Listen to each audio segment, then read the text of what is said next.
Hi, welcome back to the Basifas Biology channel. Please subscribe this channel, give likes, comment on my videos. Please share the links of all videos and don't forget to press the bell icon to get the notification for upcoming videos.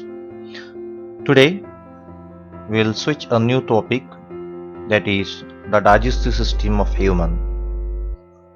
Before switching this directly to the digestive system, we'll go for some introductory definitions. The first is the nutrition. Nutrition is nothing but the sum total of sum total of the processes by which the organism consume and utilize the food. यानी पूरे process में nutrition को हम देखते हैं तो ये एक बड़ा प्रोसेस होता है। सब प्रोसेस जिसके अंदर फूड लेने से लेकर उसके यूज करने तक को न्यूट्रिशन कहा गया। लेकिन इस न्यूट्रिशन को WHO ने अपने अंदाज में उसको डिफाइन किया है। अकॉर्डिंग टू WHO जो फूड इनटेक किया जाता है वो हमेशा बॉडी के डाइटरी नीड के मुताबिक होता है, यानी बॉडी की क्या नीड है, कौन से डाइट्स की नीड है, उसके हिसाब से फूड को इनटेक करना, उसी को न्यूट्रिशन का। तो what are the need dietary needs? The dietary requirements में generally there are the carbohydrates कि किसी भी ह्यूमन को प्रॉपर अमाउंट में कार्बोहाइड्रेट चाहिए, प्रोटीन चाहिए, फैट्स चाहिए और विटामिन्स चाहिए, मिनरल्स चाहिए, सफिशिएंट क्वांटिटी में वाटर चाहिए and even the digestive fibres are needed. जब ये पूरे प्रॉपर एडिक्वेट अमाउंट में किसी भी ह्यूमन बॉडी को मिलते हैं तब उसे WHO ने न्यूट्रिशन कहा। लेकिन न्यूट्रिशन की सिंप्लीफाइड डेफिनेशन ये है कि nutrition is nothing but the sum total of ingestion मतलब निगलना, खाना, डाइजेशन जो फूड लिया गया उसको डाइजेस्ट करना, डाइजेस्ट करने के बाद उसमें से जो न्यूट्रिएंट्स निकल रहे जैसे कि कार्बोहाइड्रेट, प्रोटीन्स, फैट, विटामिन जो भी है, ये इसको एब्जॉर्ब करना। जो एब्जॉर्ब हो गए उसको ब्लड का पार्ट असेंबल कर उसको ब्लड के अंदर उसका प्लाज्मा का हिस्सा बना देना। अब ये कर लिए, अब जो बचा हुआ अनवांटेड है, अनडाइजेस्टेड है, उसको बॉडी से बाहर निकालना, इजेशन। ये पूरा प्रोसेस स्टार्टिंग टू एंड, यानी यहाँ पर हम देख रहे हैं कि यहाँ से तो एंड तक जो काम हुआ ये पूरे प्रोसेस को हम न्यूट्रिशन कहते हैं। लेकिन in this topic, in this video, we are going to focus on this, that is the digestion. हम इस वीडियो में सिर्फ डाइजेशन से रिलेटेड ही डिस्कस करने वाले हैं। So let's switch the what is the digestion. तो डाइजेशन है क्या? Digestion is nothing but one of the process which is converting the food. एक ऐसा प्रोसेस जहां पर फूड को कन्वर्ट करने का काम किया जाता है। कन्वर्जन जो कन्वर्ट करना मतलब उसको जो आज फूड का हम एंटर कर रहा है मुंह में, अंदर जाने के बाद जो रूप से जो स्ट्रक्चर में एंटर किया उसको अंदर कन्वर्ट किया जाता है। वो कन्वर्ट कैसा होता है? The complex food eaten is converted into the simple form. जो फूड कॉम्प्लेक्स था उसको सिंपल में कन्वर्ट किया जाता। ऐसा फूड जो नॉन डिफ्यूजिबल फॉर्म में था उसे डिफ्यूजिबल फॉर्म में कन्वर्ट करना होता है। ऐसा फूड जो नॉन एब्जॉर्बेबल फॉर्म में था उसे एब्जॉर्बेबल फॉर्म में कन्वर्ट करना है। So this is the digestion. So in short, what is the digestion? The digestion is the process of conversion of food from complex to simple, non-diffusible to diffusible form and non-absorbable to absorbable form is called as the digestion. ये है digestion. So अभी digestion का process इतना बड़ा है, इतना बड़ा important काम कर रहा है, तो it's obvious कि यहाँ पर कोई एक organ काम अकेला नहीं करेगा, कई organs मिलकर एक काम को कंप्लीट कर रहे हैं। इसलिए यहाँ पर जब ग्रुप ऑफ ऑर्गन बनता है तो हम उसे कहते हैं सिस्टम, ऑर्गन सिस्टम। लेकिन डाइजेशन कराने का सिस्टम है तो इसलिए हम कह रहे हैं digestive system. So will switch a light on a digestive system. The digestive system of the human is made up of the two important component. The major one is elementary canal, सबसे बड़ा उसमें alimentary canal है और इसके साथ associated होते हैं कुछ डाइजेस्टिव ग्लैंड्स। ओके, जैसे कि लीवर है, देन सलाइवरी ग्लैंड है, देन पैंक्रियास है। लेकिन in this video we are going to focus only on this alimentary canal. हम ग्लैंड्स पे अगला कोई वीडियो देखने वाले। So alimentary canal is made up of the different parts, organ जैसे कि mouth, buccal cavity, oesophagus, stomach, small intestine, large intestine and anus. ये होगा स्टार्टिंग एक ओपनिंग माउथ और दूसरी एक एंड एग्जिट ओपनिंग जिसे हम कहते हैं एनस। सो ये पूरा एक ट्यूबुलर स्ट्रक्चर है, कैनाल टाइप है, इसलिए इसे एलिमेंट्री कैनाल कहा गया। नाउ हम सिर्फ एलिमेंट्री कैनाल को इस वीडियो में देखने वाले हैं, स्टार्टिंग माउथ पार्ट से तो एनस तक। अब एलिमेंट्री कैनाल है क्या? इट इज ट्यूबुलर स्ट्रक्चर, एक ट्यूब जैसा है, लॉन्ग है। ये ओपनिंग इसकी माउथ से होती है, स्टार्टिंग एंड एंडिंग होती है इसकी एनस। टोटल अगर एलिमेंट्री कैनाल की एवरेज हम लेंथ देखते हैं तो वो है 8 से 10 मीटर का लेंथ रहेंगे सब।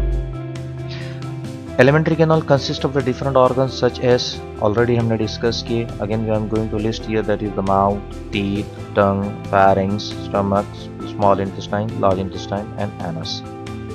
ये पूरे ऑर्गन्स मिलाकर बन रहा है elementary canal. Now the elementary canal का पहला पार्ट हम देख रहे हैं, दैट इज अ माउथ। हम पूरे देखने वाले वन बाय वन, इंटरेस्टिंग, जरा आप सब सीक्वेंसली देखिए। पहला है mouth. The mouth is also called as the oral और अ बक्कल कैविटी, एक ऐसा कमरा जिसे बक्कल कैविटी या ओरल कैविटी कहते हैं, जिसके उसका छत, रूफ, उसका फ्लोर, उसके नीचे का जमीन, उसकी साइड की दीवारें और उसका डोर। इसका डोर जो है एंट्री का वो है लिप्स, यानी it is guarded by the lips. जैसे लिप्स खुलेंगे हम एंटर कर रहे हैं कमरे में, वो कमरे को हम कह रहे हैं दिस कमरा, this one is nothing but the buccal cavity. The buccal cavity it is formed by the side walls are the cheeks। यहाँ पर साइड वॉल में हम देख रहे हैं there are the cheeks, यानी गाल प्रेजेंट रहेंगे साइड वॉल में। और उसके बाद ऊपर का जो पार्ट रहेगा जैसे कि छत, जिसे floor, roof, sorry it's roof कहेंगे हम, पैलेट, ये वाला पैलेट वाला है। और उसके बाद नीचे का जो फ्लोर है that is made up of the tongue. यहाँ पर हम देखते हैं कि टंग प्रेजेंट है। और अंदर से पूरे कमरे में यहाँ पर एक लाइनिंग लगाई गई जो कि एक चिपचिपा सा सिक्रीशन करती है, वो है म्यूकस मेम्ब्रेन।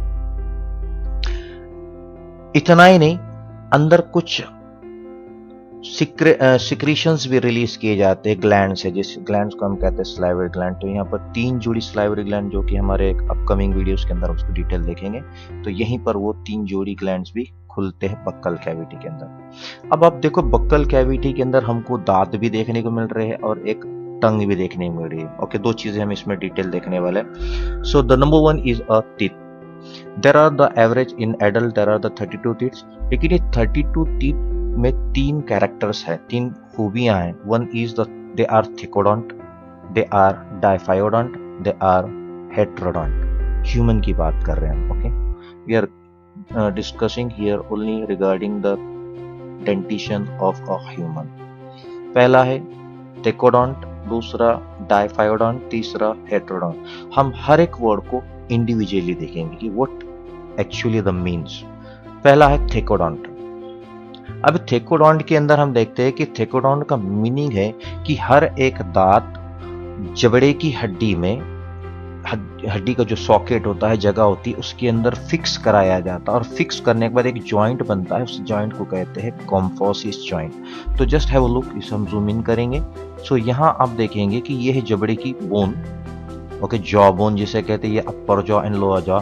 आप यहाँ पर गौर करेंगे कि जो एक दांत यहाँ दिख रहा है, ये इतना डीप अंदर गया कि यहाँ से हमको सिर्फ इतना ही दिखता है, ऊपर तो मसोड़ा होता है, उसके बाद दांत दिखता है गम के बाद। लेकिन जो ये फिक्सिंग कराई गई बोन में, जॉ बोन में, एक सॉकेट में, इस फिक्सिंग को एक तरीके के दांत के लगाने को इट इज कॉल्ड द थिकोडोंट।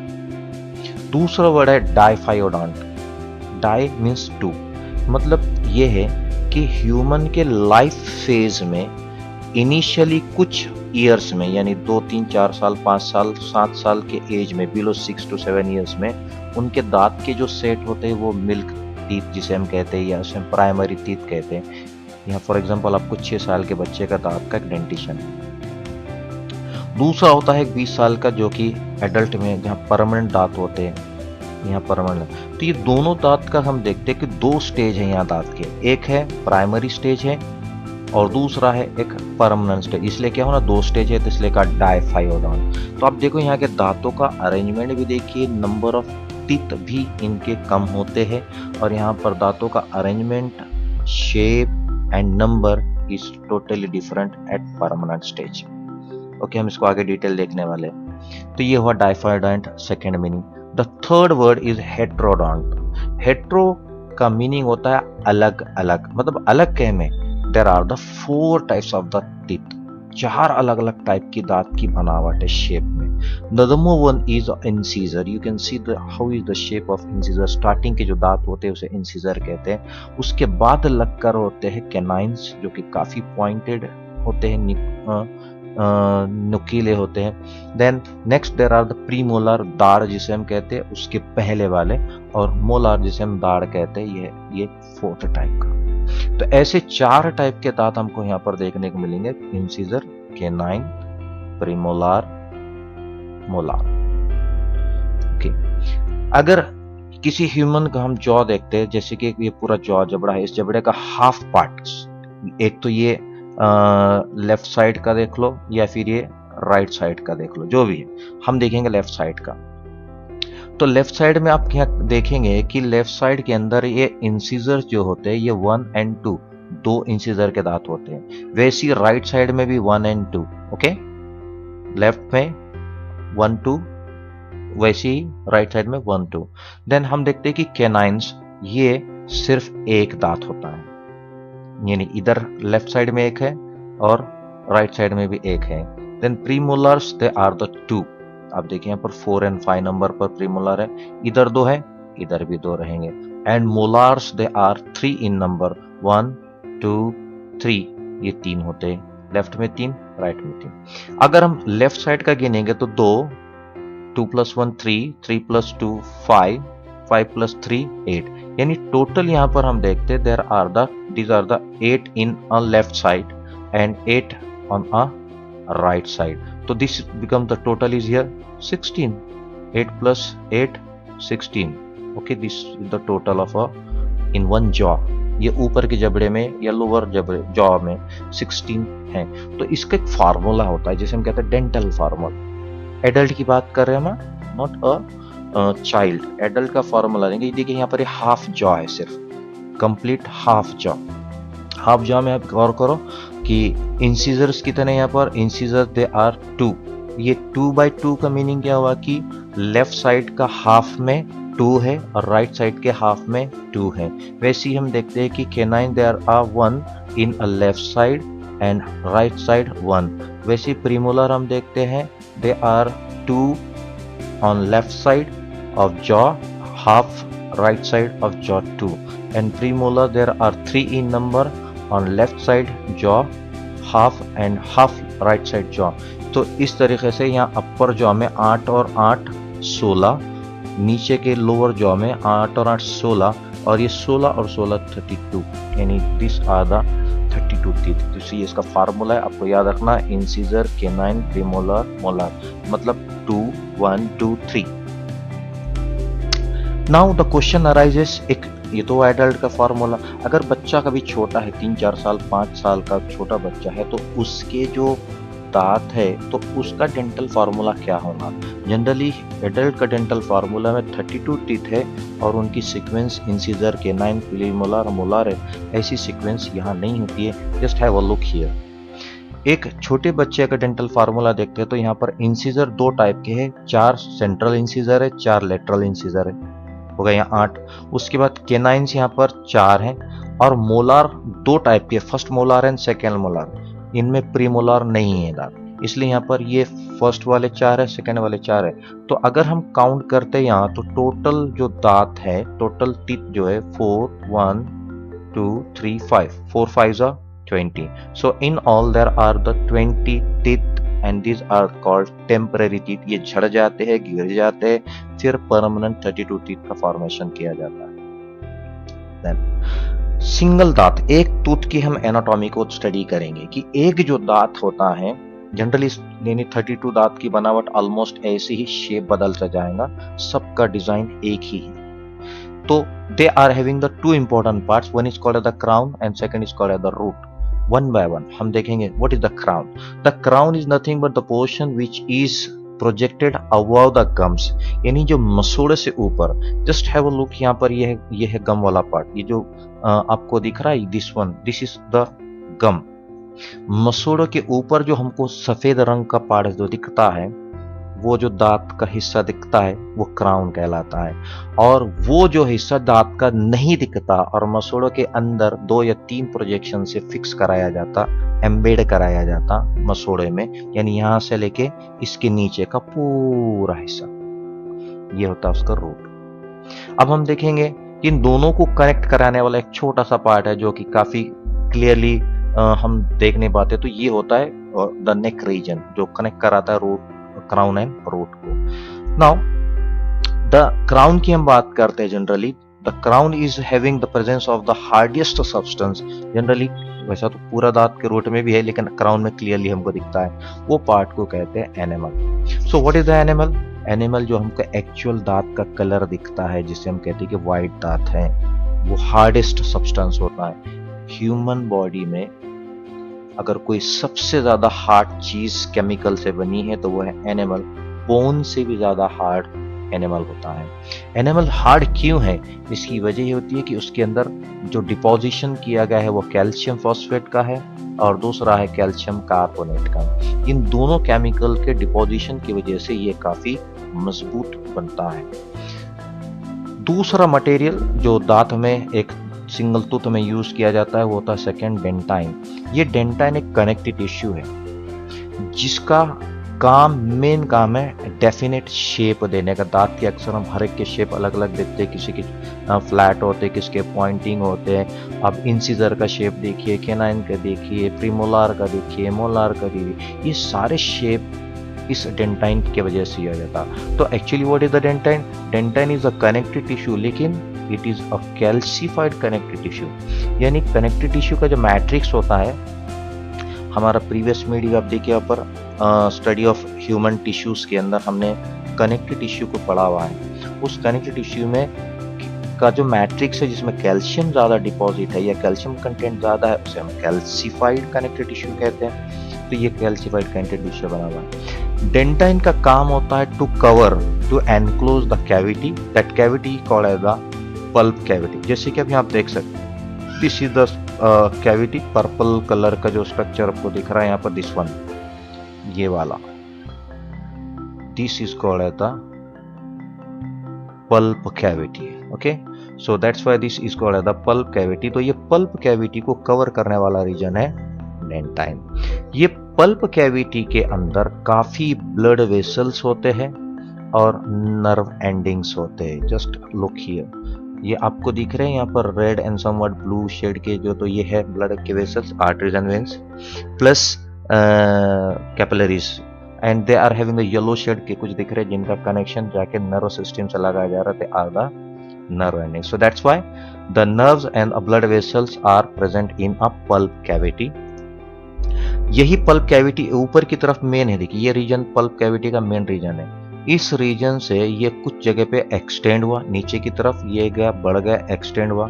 जब ये एक्सटेंड हुआ तो ये जो रास्ता इसको एक्सटेंड करा रहा है वो नाली को कहते हैं root canal. Okay, can you सी?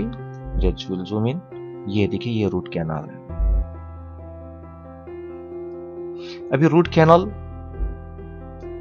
को देखा गया तो यहाँ पर ये dentine of root is covered by a cementum, एक सीमेंटिंग मटेरियल होता है, this is the cementing material, जो यहाँ पर उस बोन को सॉकेट में, उस गम के, उस मसेड़े के सॉकेट में मजबूती से फिक्स कराने में यूज किया जाता है। Dentition is nothing but the study of a number of teeth, arrangement of teeth and development of teeth. यानी जहां पर हम दांतों की नंबर 30 है क्या 20 है, उनका अरेंजमेंट, इंसिजर कब है, पेन प्रीमोलार कब है, केनाइन कब है, मोलार कब है, ये जब हम करते हैं। और डेवलपमेंटल में वो परमानेंट है क्या टेम्पररी है, जहां पर स्टडी किया जाएगा उस ब्रांच को डेंटिशन कहते हैं। Then the second in buccal cavity is a tongue. Tongue is a muscular, ये मसल से बना हुआ है इसलिए तो मूवमेंट होती है। It is a fleshy organ, क्योंकि यहाँ पर कहीं पर भी बोन लगी हुई नहीं है। इसका अगर हम शेप देखते हैं तो इट्स रफली triangular in shape. The tongue का लोकेशन हम देखते हैं तो जनरली बक्कल कैविटी के नीचे की तरफ इसको रखा गया, फ्लोर पर। यह है इसका फ्लोर, यहाँ पर रखा गया। The surface of the tongue is having the number of projections, काफी प्रोजेक्शंस होते हैं और एक प्रोजेक्शंस का पैपिला कहा जाता। Just have a look here कि कैसे यहाँ पर दिख रही है छोटे छोटे प्रोजेक्शंस यहाँ पर दिख रहे हैं। ये यहाँ पर भी आपको देखने को मिलेगा, these are nothing but the papilla. ये प्रोजेक्शंस जो होते हैं इनके अंदर सेंसरी रिसेप्टर्स प्रेजेंट होते हैं जिसे हम टेस्ट बर्ड कहते हैं, commonly they are called as ये टेस्ट बर्ड। ये taste bud just see this is the projection here, इनका कनेक्शन लगाया गया नर्वस सिस्टम से। ये नर्व्स है, रिसेप्टर्स है जो कि गस्टेटरी रिसेप्टर्स कहलाते हैं, जिनका काम होता है to perceive the taste of the food की खट्टा है, कड़वा है, मीठा है। ये यहाँ पर से इनका कनेक्शन जाता है नर्वस सिस्टम और हम कहते हैं कि ये फूड बहुत अच्छा मीठा है, ये टेस्ट में अच्छा है, ये कड़वा, ये सारी चीज़ें इसके वजह से हम पता लगा। देन नेक्स्ट कंटिन्यूटी, यानी हमने ओरल कैविटी जब ओपन किए, लिप से ओपन किए, अंदर जब गए तो वहाँ पर दांत लगाए गए थे, फिर फ्लोर पर टंग लगी थी। लेकिन जैसे ही पीछे की तरफ जाते हैं हम, देखो यहाँ से पीछे की तरफ चले गए, पीछे गए तो यहाँ एक ऐसा कॉमन पैसेज है जिसके अंदर नाक से आने वाली हवा और मुंह से आने वाला फूड, ये दोनों देखो यहाँ से एंटर कर रही है एयर, नेजल ट्रैक है, और यहाँ से एंटर कर रहा है फूड। ये दोनों देखेंगे कि यहाँ पर कॉमन जगह पर एक कॉमन पैसेज में मिल रहा है। ये जो कॉमन पैसेज है this is called as a pharynx.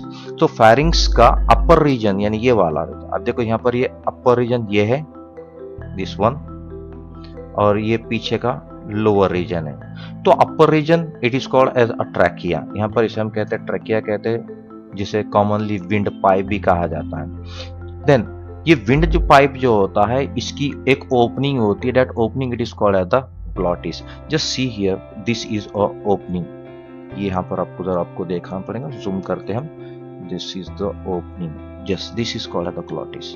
ये ओपनिंग को अगर हम जूम कर देखें तो ये ऐसा है, ये अंदर दिख रहा है कार्टिलेज रिंग ट्रैकिया के, दिस इज अ ग्लॉटिस। ये ग्लॉटिस खुला नहीं होता, इस ग्लॉटिस के ऊपर एक कार्टिलेज का फ्लैप लगा होता है, that cartilage flap it is called as a epiglottis, उसे एपिग्लॉटिस कहा जाता है। Yes you can see this is the epiglottis here. ये एपिग्लॉटिस बहुत इंपॉर्टेंट रोल करता है। जैसे ही फूड का बोलस यहाँ से हम जैसे फूड को चबाते हैं, बोल बनता है, बॉल लाइक स्ट्रक्चर जब निगलना होता है, स्वाल्विंग किया जाता है, डेग्लूटिनेट किया जाता है, तो ऑटोमेटिकली उस एक्शन में under the control of nervous system ये फ्लैप नीचे की तरफ बंद हो जाता है, जिसके वजह से ये जो ओपनिंग है ग्लॉटिस की ये क्लोज हो जाती। अब फूड जो आया तो फूड चला जाता पीछे के रास्ते में, पीछे का जो होता है जिसे हम कहते हैं the it is called as a oesophagus. तो जैसे कि देखिए ये फूड का बोलस है, जैसे ये एंटर करता है तो यहाँ पर ये फ्लैप बंद हो जाता है और फूड विंड पाइप में ना जाते हुए फूड पाइप यानी इसोफेगस में एंटर कर लेता है। ये फेरिंग्स का काम हुआ।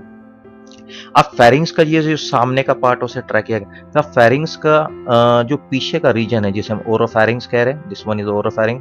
ये ओरोफेरिंग्स कंटिन्यू किया जाता है into the one cavity opening called as a gullet, जो कंटिन्यू किया जाता है एक ट्यूब लाइक स्ट्रक्चर जिसे हम इसोफेगस कहते हैं, जिसे फूड पाइप भी कहा जाता है। तो ये दो अलग अलग पाइप फेरिंग्स से कंटिन्यू किए जाते हैं। देन नेक्स्ट, अब ये फेरिंग्स इसोफेगस को ओपन कर रहा है, और इसोफेगस एक पैसेज है, एक ट्यूब है, कैनाल है जो कि फूड को लेकर जा रहा है बक्कल कैविटी से नेक्स्ट ऑर्गन स्टमक में। अब नेक्स्ट है the stomach. Stomach is nothing but one of the organ जो कि पोजीशन इसकी लेफ्ट एब्डोमिनल कैविटी के अंदर होता है, एब्डोमिन कैविटी के लेफ्ट साइड में प्रेजेंट रहेगा। ये भी मस्कुलर है। मस्कुलर जब भी वर्ड आएगा आपने याद रखना, इसका मतलब ये मसल से बना हुआ है, इसका मतलब ये मूवमेंट करता है। अब मसल दो टाइप की, जनरली तो तीन टाइप के, एक है skeletal muscles, cardiac muscles and smooth muscle. Generally यहाँ पर हड्डी नहीं है इसलिए स्मूथ मसल होंगे। तो ये एक मस्कुलर सैक है जिसका मतलब रफली it is a J shape structure, not exactly हमको जे जैसा दिखेगा, रफली it is a J shape structure. Total इसकी जो लेंथ होती है यहाँ से लेकर तो यहाँ तक, ये ऑलमोस्ट 25 सेंटीमीटर टू 30 सेंटीमीटर की लेंथ का इसका लेंथ रहेंगी। Then the stomach is divided into the different compartments. हमारे कन्वीनियंस के लिए वैसा देखा गया तो वो एक ही होता, ऐसे पैचेस लगे हुए नहीं होते, बट रिसर्चर्स में उसके अलग अलग नाम को रखा गया। So number 1 part is called the cardiac, जो कि हम देख सकते हैं कि यहाँ कार्डिया भी कहा जाता है, उसे कार्डिये इनिशियल पार्ट होता है, इसको हम आगे देखेंगे। दूसरा पार्ट है यहाँ पर फंडस, ये आप देख सकते हैं कि लेफ्ट साइड में इसके थोड़ा सा उभरा हुआ पार्ट होता है। एंड द थर्ड पार्ट जो कि मेजर पार्ट है, सबसे बड़ा रीजन ये वाला जिसे हम बॉडी कह रहे। And the last pyloric region, जो कि अगले रीजन को कनेक्ट कराने का काम कराता है पाइलोर। चलो let's see one by one. Cardiac region, the cardiac region is nothing but the first part of the stomach, जो कि स्टार्टिंग पार्ट है, इतना ही जो डॉटेड लाइन में आपको इंडिकेट कर रहा है, ये कार्डिया है, ये इसोफेगस से कनेक्ट कराने वाला पार्ट। लेकिन यहाँ पर इसको खुला नहीं छोड़ा गया, इसके अंदर कुछ सर्कुलर मसल्स के पट्टियां बैंड जैसा रबर बैंड होता है ना, बालों को टाइट पकड़ कर रखने के लिए, या फिर आप स्पोर्ट्समैन के हाथ पे भी देखते हैं कि रिस्ट बैंड होता है जो कि पकड़े रखता है, बिल्कुल उस जैसा, exactly not but just for imagination I am saying कि सर्कुलर एक मसल्स का बैंड होता है जो इस जगह को बांध कर रखता है। क्यों? क्योंकि ऊपर से आने वाला फूड डायरेक्टली इसमें एंटर करेगा, इसलिए कहीं ना कहीं कंट्रोल करने के लिए, चेक करने के लिए यहाँ पर मसल्स लगाए गए। ये होते स्पिंक्टर्स। स्पिंक्टर्स का नाम कार्डियक स्पिंक्टर रखा गया। और ये कार्डियक स्पिंक्टर का, जैसे कि अब यहाँ भी देख सकते हैं कि हम almost I try to bring the images, जो आपको हर व्यू का आइडिया अब्स्ट्रैक्ट ना देते हुए कुछ तो व्यू आपको बता सके कि ऐसा दिखता है या ऐसा होता है। So this is a cardiac sphincter. अब काम क्या है इसका कार्डियक स्पिंक्टर का? Cardiac sphincter plays very important role in preventing the back flow. जो भी खाना ऊपर से नीचे जो आ गया, अभी खाना कहाँ से आ रहा है? इसोफेगस से नीचे स्टमक में आ रहा है, लेकिन एक खाना कभी ऐसा ऊपर गया तो इसे रिवर्स कहेंगे, तो ये रिवर्स होने नहीं देता, इसे हम रिगर्जिटेशन कहते हैं, जैसे कि उल्टा होना, रिवर्स होना। अक्सर हम देखते हैं कि कभी कभार ओवर मील ज्यादा खाने में आने की वजह से एसिडिक फीलिंग होती है, खट्टी डकार आती है, या फिर उल्टी होती है, या उल्टी आए जैसा लगता है, तो वो ये स्पिंक्टर के खुले होने के बाद ये रिवर्स आने के चांसेस होते हैं। So this comes out, this is called the reverse या रिगर्जिटेशन, ये प्रिवेंट कराता है। The second part is a fundus. अब ये फंडस काफी छोटा होता है और डोम शेप स्ट्रक्चर होता है, कार्डिया के लेफ्ट साइड में रहेगा। Then next is a body, जो कि काफी बड़ा पार्ट है, इंपॉर्टेंट पार्ट ये है, जहां पर काफी स्टोर को फूड को मैक्सिमम स्टोर कर उसे गैस्ट्रिक जूसेस में मिलाने का काम यही किया जाता है। So it's very important part, actual digestion का जो काम करने वाली जगह ये है। Then next is a last part is the pylorus, जिसमें हम देखते हैं कि पोस्टीरियर एंड होता है और ये कंटिन्यू किया जाता है इसके बाद वाले ऑर्गन में। इसके बाद वाला यहाँ से शुरू हो रहा, ये बाद वाला जो शुरू हो रहा इसको कहते हैं स्मॉल इंटेस्टाइन का स्टार्टिंग पार्ट। तो pylorus is nothing but the end of stomach and opens into the duodenum. Duodenum ये है, यहाँ से लेकर यहाँ तक को डियोडिनम कहा है, स्मॉल इंटेस्टाइन का पार्ट। ये पाइलोरस में भी स्पिंक्टर को रखा गया, क्योंकि हो सकता है जैसे कि कार्डिया में हम आने वाले एंट्री के फूड को कंट्रोल कर रहे हैं कि यहाँ से यहाँ फूड आने को कंट्रोल करना जरूरी, कितना आ रहा है या रिवर्स नहीं होना चाहिए, वैसे यहाँ के स्टमक का फूड भी इधर से इधर जाने को कंट्रोल करना पड़ता है कि कितना फूड आगे छोड़ना चाहिए, कितना नहीं जाना चाहिए, या इधर का फूड रिवर्स नहीं होना चाहिए। रिवर्स के चांसेस तो कम होते हैं क्योंकि ये कंटिन्यूसली एक मूवमेंट करते रहता है, जिसे हम कहते हैं churning movement.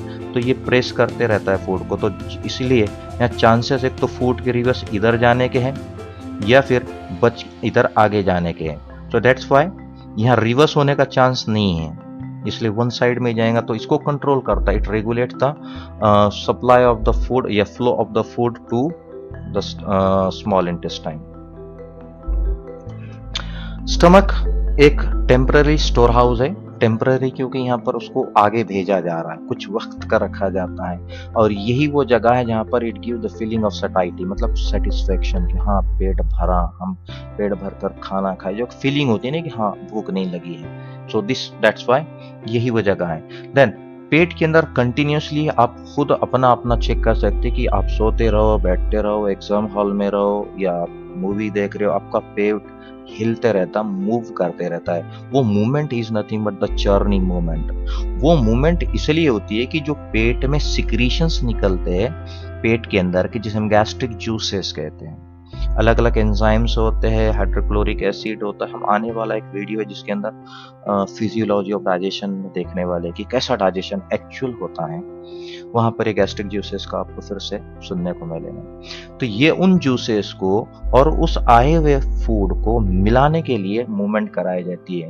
This is called the churning movement. The next organ, stomach complete होती है, हमने डियोडिनम में एंटर कर लिए। Duodenum is the starting point of the small intestine. तो स्मॉल इंटेस्टाइन की टोटल जो लेंथ होती है 6 मीटर एंड 26 सेंटीमीटर। ये हम आगे देखेंगे 26 सेंटीमीटर कहां से आ रहा है। तो इसका ब्रॉडनेस भी देखा गया तो ये चौड़े जो होते हैं ये 2.5 सेंटीमीटर का चौड़ा होता है। ये स्मॉल इंटेस्टाइन का एग्जैक्ट लोकेशन, अब एग्जैक्ट लोकेशन आप यहाँ एक व्यू में देखिए, यहाँ पर इमेज दिख रहा है कि बिल्कुल पेट की बीचों बीच कैविटी में, with in the abdominal cavity. ये काफी लंबा है, 6 मीटर का है। 6 मीटर बोले तो नॉट ऑफ जोक, इतनी कम जगह में रखना, इसलिए इसको काफी कॉइल मारा गया। आप देख रहे हैं यहाँ पर काफी पेच मारे गए इसको, और ये कॉइल मारने के बाद ये कॉइल खुलते नहीं। अब जंप करो या योगा कर रहे हैं तो कभी ऐसा नहीं कि इधर के उधर पलटी हो गया, नहीं होता है, क्योंकि ये एक दूसरे से बांध कर रखे जाते हैं, जोड़ कर चिपका कर रखे जाते हैं। वो जो बाइंड कर रखा गया वो मटेरियल को हम मिजेंट्रीज कहते हैं। मिजेंट्रीज के अंदर ही वहां पर ब्लड के वेसल्स भी पाए जाते हैं, उसके अंदर लिम्फेटिक सिस्टम भी होती है, उसके अंदर नर्व्स एंडिंग भी होती है। ये सब मिलकर बना मिजेंट्रीज। स्मॉल इंटेस्टाइन के भी 3 हिस्से, 3 पार्ट्स है, जिसमें the number 1 part is a duodenum. This is the number 1 part called the duodenum. Second part jejunum. Third part ileum. हम एक को 1 by 1 डिटेल देखेंगे। Number 1 is a duodenum. The duodenum is about 26 centimetre long. ये है वो plus 26 centimetre वाला part जो small intestine का हिस्सा है। इस डियोडिनम का शेप अक्सर यू जैसा होता है, क्योंकि ये देखिए यहाँ पर ये कन्वर्ट ऐसे टर्न हुआ यू जैसा दिख रहा है। एग्जैक्टली यू पोजीशन में नहीं होता है, बट नियर अबाउट यू। ये हमेशा स्टमक से नीचे की तरफ एब्डोमिनल कैविटी में लेफ्ट साइड में टर्न करता है, लेफ्ट साइड में हमेशा रखना, लेफ्ट साइड में होता है। Then second part is a jejunum. ये हो गया हमारा इलियम, यहाँ से तो यहाँ सॉरी डियोडिनम। अब उसके बाद ये जो डिफरेंट कलर दिख रहा है आपको, ये है यहाँ पर से यहाँ तक का 2.5 मीटर जेजुनम। ये इसका जो ल्यूमीन होता है ये काफी छोटा होता है as compare to the duodenum, और ये बीच में काफी कॉइल्ड होता है, मिडल पोर्शन है स्मॉल इंटेस्टाइन का, and it is narrower than duodenum. नाली इसकी थोड़ी छोटी होती है। Last part of the small intestine is the ileum. Ileum जो आपको ग्रीन दिख रहा है कलर, दिस पार्ट कंटिन्यू है। अभी डायग्राम में हमको 3 कलर इसलिए दिखाना था कि आपके समझ में आए कि ये पार्ट अलग है, इतना टुकड़े को ये नाम से पूरा। इसका मतलब नहीं कि इन बॉडी के अंदर ये तीनों भी अलग अलग कलर से या जॉइंट मारकर, नहीं, ये पूरा एक है। 6 मीटर 26 सेंटीमीटर अखंड होता है, अलग अलग नहीं होता, सो डोंट गेट कंफ्यूज। सो ये 3.5 मीटर का होता है। देखिए पहला 26 सेंटीमीटर का डियोडिनम, 26 सेंटीमीटर का डियोडिनम, 2.5 मीटर का जेजुनम, और ये 3.5 मीटर का इलियम। इसका डायमीटर सबसे ज्यादा है, उसके बाद इलियम का है, उसके बाद जेजुनम का है। सबसे ज्यादा लेंथ इलियम की है, उसके बाद जेजुनम की है, और सबसे कम डियोडिनम की है। सो ये याद रखना आपको। ये भी काफी हाईली कॉइल्ड होता है और डायमीटर में जेजुनम से थोड़ा बड़ा रहेगा। देन इलियम जो स्मॉल इंटेस्टाइन का लास्ट पार्ट है, अब वो आखिरी नेक्स्ट पार्ट को कनेक्ट होने वाला है, नेक्स्ट ऑर्गन को कनेक्ट होने वाला है, जिसका नाम लार्ज इंटेस्टाइन है। तो लार्ज इंटेस्टाइन का जो स्टार्टिंग रीजन होता है, स्टार्टिंग रीजन जिसको सीकम कहते हैं, ये देखिए ये जो हम लाइन ड्रॉ कर रहे हैं ये है सीकम। ये स्मॉल इंटेस्टाइन यहाँ पर एंड हो गई, यहाँ पर जरा देखिए ये एंड हो गई, ये इलियम का पार्ट, और ये लार्ज इंटेस्टाइन शुरू हो गई, इसे कहते हैं सीकम। इसलिए एक जंक्शन तैयार हुआ यहाँ पर, इलियो सीकम जंक्शन, इसी को यहाँ बढ़ा कर बताया गया, इलियो सीकम जंक्शन। तो ये इलियोसीकम जंक्शन, सीकल जंक्शन यहाँ पर बनता है, जिसकी वजह से स्मॉल इंटेस्टाइन से large intestine is now continued, connectivity बढ़ा दी गई, लगा दी गई। नाउ इलियम जो लार्ज इंटेस्टाइन में ओपन हो गया, अभी हमने देखा कैसा ओपन हो गया। लार्ज इंटेस्टाइन का फुल लेंथ होती है 1.5 मीटर। अब नाम से तो हम समझ रहे कि लार्ज बोले तो बहुत बड़ी होंगी, नहीं, इसका डायमीटर काफी बड़ा होता है, इसलिए इसको लार्ज कहा।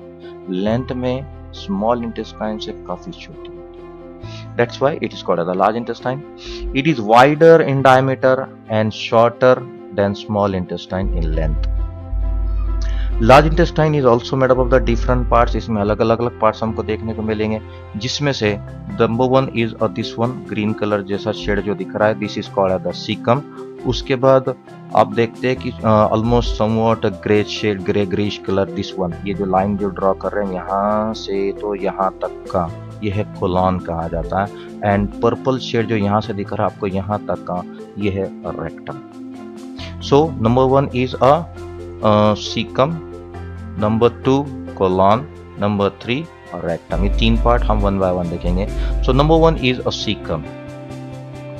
सीकम एक छोटा सा ब्लाइंड जब भी कहते हैं तो मतलब ये कहीं से भी स्टार्टिंग इसकी ओपनिंग नहीं, सब ओपन इसकी क्लोज्ड होता है। तो ये ब्लाइंड सैक होता है और ये प्रेजेंट होता है इलियम स्मॉल इंटेस्टाइन का, कोलॉन लार्ज इंटेस्टाइन दोनों के बीच में जंक्शन में प्रेजेंट है दिस वन, जस्ट ये हम आपको उसको रेड लाइन कर रहे हैं। So this is a caecum.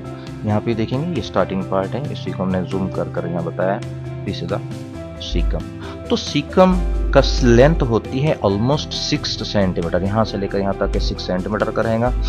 इसकी खास बात ये है कि it is having the presence of symbiotic micro organisms. बड़ा इंटरेस्टिंग है कि ह्यूमन बॉडी के अंदर माइक्रो ऑर्गेनिज्म पहले से ही वहां पाए जाते रहते हैं। क्या काम करते हैं? डाइजेशन में हेल्प कराते हैं।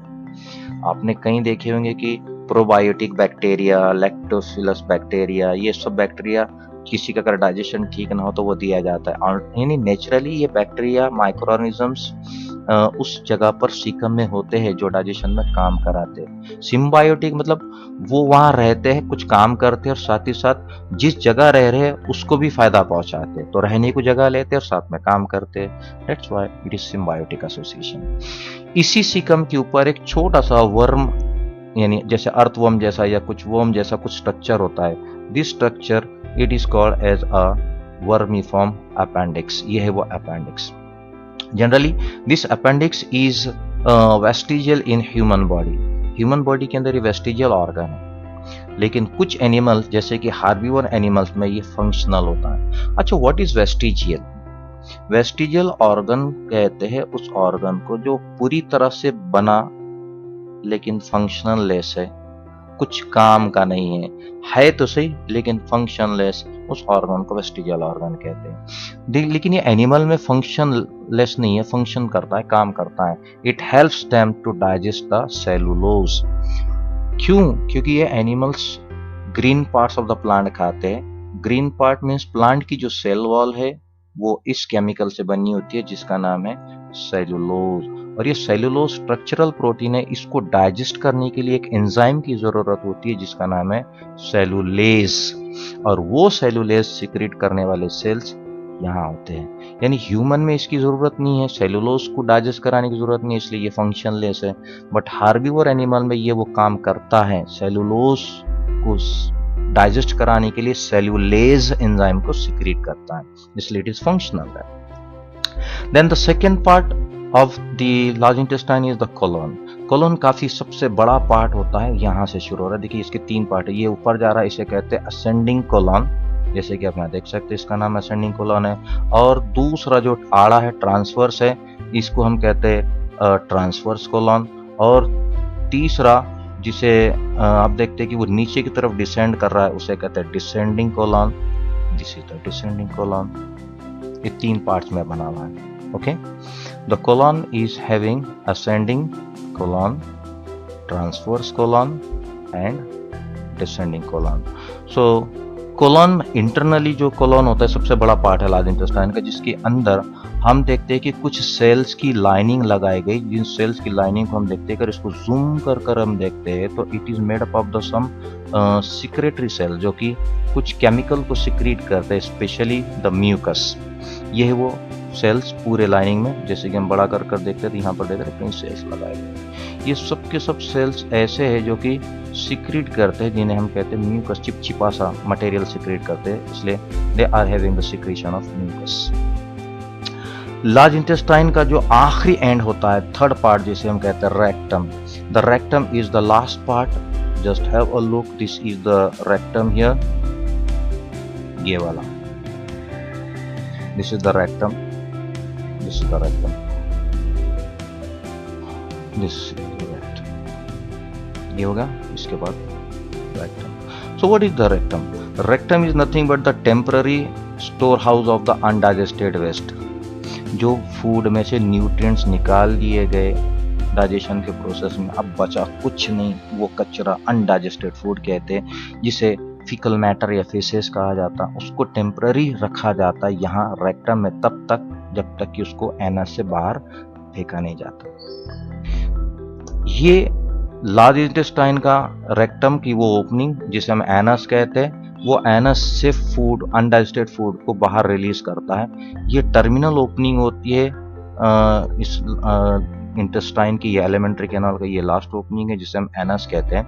ये एनस भी डायरेक्टली ओपन नहीं होता है कि रेक्टम में खाना जमा हो गया और बाहरी अनडाइजेस्टेड फूड जमा हो गया, उसको बॉडी से बाहर निकाल दिया जा रहा है, नहीं। यहाँ पर भी कुछ स्पिंक्टर्स लगाए गए, तो कि अनडाइजेस्टेड फूड को जमा किया जाता है और उसको तभी रिलीज किया जाता है जब ये स्पिंक्टर्स खुलते हैं, और ये खुलते हैं under the order of the nervous system. Okay, तो यहाँ पर sphincter there are the external as well as the internal sphincter. अब जैसी इनके खुलने का प्रोसेस होता है, एनस के खुलने का प्रोसेस होता है, खुलने के बाद जो फीकल मैटर यानी अनडाइजेस्टेड फूड मैटर है, वो बॉडी से बाहर पास आउट किया जाता। यहाँ से ये फूड, अनडाइजेस्टेड फूड, जब बॉडी से बाहर रिलीज किया जाता, इस रिलीज करने वाला प्रोसेस को एक तो इजेशन कहते हैं, नहीं तो डिफिकेशन कहते हैं। तो ये हमारा एंड होता है यहाँ पर एलिमेंट्री कैनाल का। सो एट द एंड हमने सिर्फ स्टार्टिंग से अब तक डाइजेस्टिव सिस्टम में डाइजेशन कराने वाले डिफरेंट ऑर्गन्स में माउथ टू एनस हमने देखे। अब एक आप सबसे रिक्वेस्ट है, ये वीडियो कंप्लीट हो गया। वीडियो कंप्लीट होने के बाद आप डिस्क्रिप्शन बॉक्स में जाइए, वहां आपको एक लिंक मिलेगी, उस लिंक पर आप क्लिक करिए। क्लिक करने के बाद आपको एक पेज ओपन होगा जिसमें क्विक टेस्ट होगा, कुछ इंफॉर्मेशन आपको भरनी है वो भरिए, और वहाँ पर कुछ क्वेश्चन है, और हर एक क्वेश्चन के ऑप्शन है 4 वो ऑप्शंस में से सही ऑप्शंस को आपको चुनना है कि आपने जो वीडियो देखे उसमें से आपको कुछ समझ में आया, तो आपको वो टेस्ट किट से आपको सेल्फ एसेस करने को पता चलेगा। जैसे ही आप सबमिट करेंगे तो आपने कितने क्वेश्चंस सही अटेम्प्ट किए आपको पता चलेगा, और कितने क्वेश्चंस आपके रॉन्ग हो गए, और जो रॉन्ग हो गए उसके सही आंसर्स क्या होना चाहिए था वो भी आपको इमीडिएटली फीडबैक में मिल जाएगा। So thank you very much for watching this video and supporting me.